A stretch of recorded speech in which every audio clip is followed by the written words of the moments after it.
saudar a todo o povo de Deus com a santa paz do Senhor Jesus Cristo.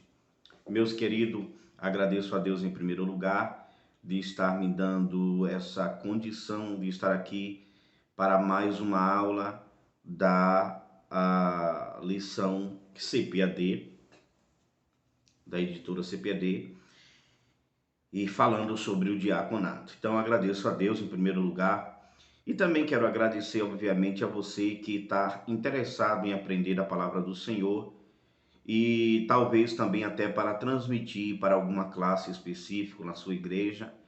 E nós só temos a dizer que o Senhor será glorificado na sua vida. Não poderia deixar passar também desapercebido as inscrições que os irmãos vêm fazendo em nosso canal. Deus abençoe, nosso canal é novo, começou agora nesse trimestre, nesse segundo trimestre, e queremos, com a ajuda de Deus, continuar até a vinda do Senhor Jesus Cristo. Queira Deus que você seja ainda mais abençoado por tudo e pela sua procura e dedicação com o ensino da palavra. Então, muito obrigado pelas inscrições, muito obrigado aí pelos likes. Se você assim também se identifica, estar aqui pela primeira vez, possa também estar fazendo essa inscrição.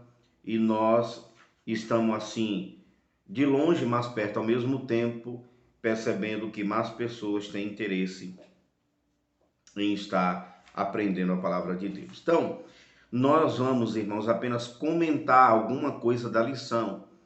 Nós não falamos assim, não lemos a lição tópico a tópico, apenas estudamos o assunto, fazemos um resumo deste assunto e você, obviamente, vai aplicar da melhor forma que você quiser, achar melhor.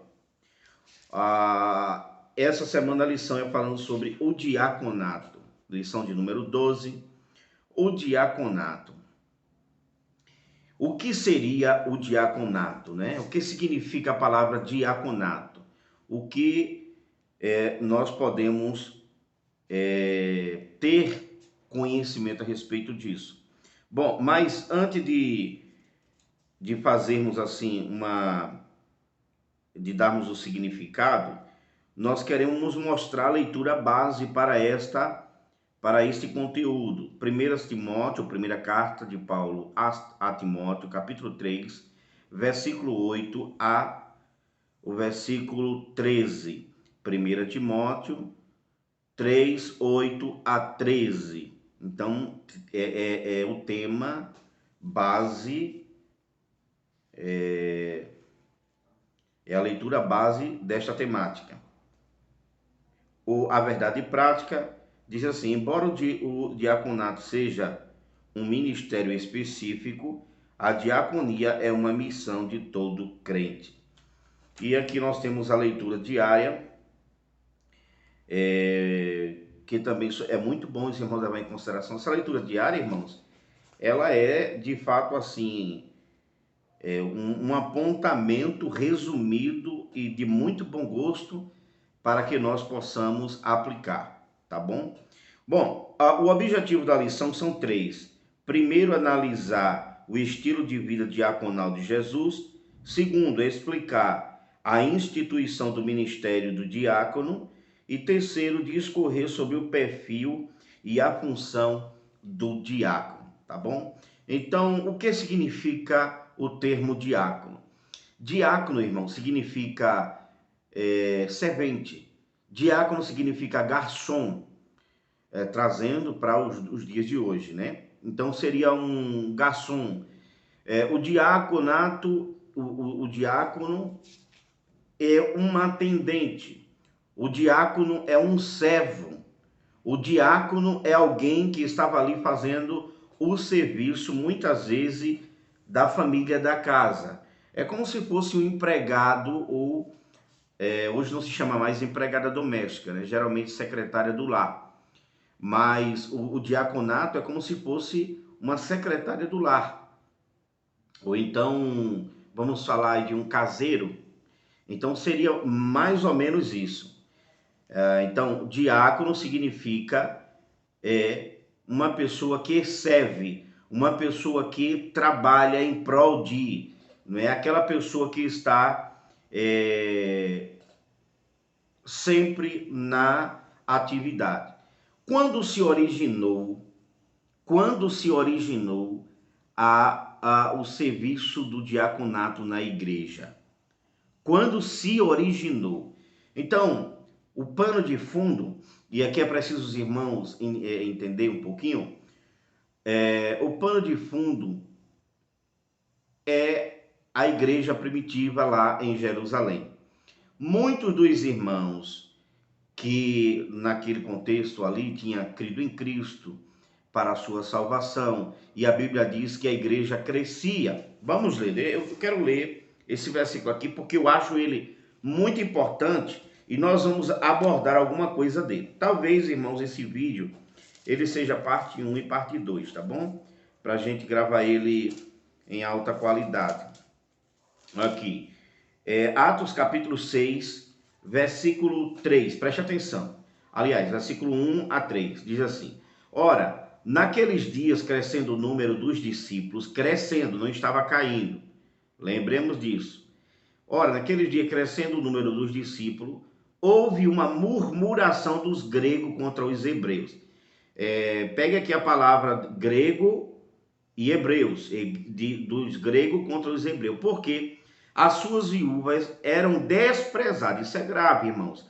Isso é uma denúncia grave. Muitas vezes a gente lê, né, esse texto aqui e não para nesse ponto. Mas isso é uma denúncia grave. Olha, as viúvas, os gregos, reclamaram contra os hebreus porque as suas viúvas eram desprezadas. Desprezadas aonde? No ministério cotidiano. E os 12, convocando a multidão dos discípulos, disseram: Não é razoável que nós deixemos a palavra de Deus e sirvamos às mesas. Escolhei, pois, irmão, dentre vós, 7 varões de boa reputação, cheios do Espírito Santo. Bom, eu quero parar aqui. Veja que aqui nós temos uma denúncia de que as viúvas estavam, as viúvas gregas, que também era judia, estava sendo desprezada. Indo mais adiante, quando o texto fala que a igreja estava crescendo, é uma referência ao crescimento mesmo, ao número de pessoas que estavam se convertendo a Cristo. Muitas dessas pessoas, por exemplo, na primeira pregação, no discurso de Pedro, foram quase 3.000 almas.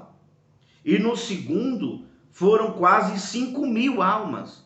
E crescia, e a Bíblia diz que eles estavam ali todos reunidos e tinham tudo em comum no partir do pão. Esse partir do pão, na verdade, a gente sempre lembra da ceia do Senhor.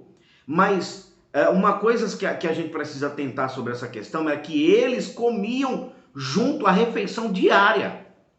Nessas refeições, eles lembravam, obviamente, do sacrifício de Cristo, principalmente com foco na ressurreição. Eles se alimentavam, eles estavam juntos como uma grande comunidade. A Bíblia diz que aqueles homens vendiam as suas propriedades, traziam o preço aos pés dos apóstolos, depositavam aos pés dos apóstolos, para que esses apóstolos dividissem, para que ele dividisse entre os irmãos pobres e as viúvas e aqueles que necessitavam, todos os necessitados de Jerusalém. Eles estavam aonde? No templo, diariamente, irmão. Vamos ver aqui. Atos capítulo 2, versículo 44. Nós vamos ver essa assertiva. 45, 46. Atos 2, 45, 46. Vendiam suas propriedades e fazendas e repartiam com todos segundo cada um tinha necessidade. E perseverando unânime todos os dias no templo, e partindo o pão em casa, comiam junto com alegria. Então, essas refeições diárias, tanto era no templo, como também nas casas das pessoas. E nessa divisão de alimento, alguém servia. A gente não pode, que por exemplo, se a gente perguntar, pode o versículo 6 e 1, Atos 6 e 1, fala que os gregos contra os hebreus fizeram essa queixa, essa denúncia, possivelmente aos apóstolos, né, dizendo que a viúva dele estava sendo desprezada. Estava sendo desprezada. Agora, quem desprezava aqui eram os apóstolos? Quem desprezava eram os apóstolos? Não. Quem desprezava não eram os apóstolos. Alguém que estava lá servindo, diga de passagem, oficial entre aspas, né? Oficial entre aspas. Vamos falar, nós temos ali pessoas que serviam voluntariamente na distribuição desses alimentos, dessa comida, do pão de cada dia. As refeições não era os apóstolos que estavam fazendo acepção de pessoa. Os gregos, esses gregos aqui, essas viúvas, eram viúvas que tinham nascido em outro país, mas portanto estava em Jerusalém por ocasião da festividade, da festa de Pentecoste, também conhecida como festa da fraternidade, festa do amor, festa ágape. Eles estavam ali reunidos para quê? Para adorar a Deus. Mesmo, você sabe que os judeus, em cada lugar que ele chega, em cada país que ele chega, lá ele tem sinagoga. Eles fizeram as sinagogas para se reunir, adorar, orar, buscar o Senhor. E eles estavam juntos aqui. Ninguém tinha vontade de sair de perto ali dos apóstolos, no contexto daqueles irmãos, aonde eles estavam grandemente edificados. Você está entendendo? E na hora de comer, você lembra lá de Jesus, quando chegou a hora de comer, aí não tinha comida. Aí Jesus disse, não tem comida, dá vocês mesmo de comer, né? Aí ele disse assim, não, a gente só tem 3 pães e 2 peixinhos. Aí o Senhor multiplicou, disse, já faz vários dias que esse povo estão aqui, então vamos dar de comer esse povo. Então, era o que estava acontecendo em Jerusalém. O povo estava lá há muitos e muitos e muitos dias, e era necessário que esse povo se alimentasse. E cada dia tinha sua, mas as viúvas, que também era judia, que tinha nascido em outro lugar, em outro país, estavam sendo desprezadas, enquanto as viúvas que tinham nascido na Palestina, as viúvas que falavam só o hebraico, né? Aquelas mulheres, não eram as viúvas que pediam para ser atendida, era alguém que servia que fazia esse tipo de discriminação. Tá entendendo? Então,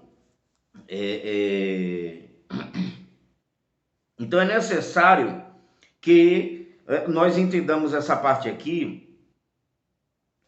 Para quê? Para que a gente não possa dizer, olha, tá vendo que a Bíblia faz acepção de pessoa e tal? Não, a Bíblia não faz acepção de pessoa.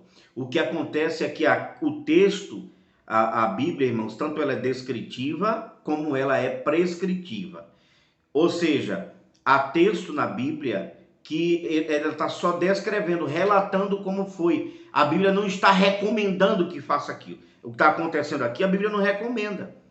Pelo contrário, essa denúncia, ela foi verificada e aí que entra os apóstolos dizendo, olha, nós não podemos deixar o ministério da palavra e da oração para estar se dedicando, servindo à mesa, porque assim não seria desenvolvimento. Você sabe, como é que uma coisa está se desenvolvendo se algo está prejudicando o outro? Por exemplo, eu dou um exemplo básico. Eu faço matadouro, né? O matadouro que é onde decapita os bois, os gado, para atender a população, consumo, o alimento proteico animal, né? Mas imagina que todos os dejetos desse matadouro está sendo jogado no lixo. Você está entendendo? Está sendo jogado no lixo, não. Está sendo jogado no rio.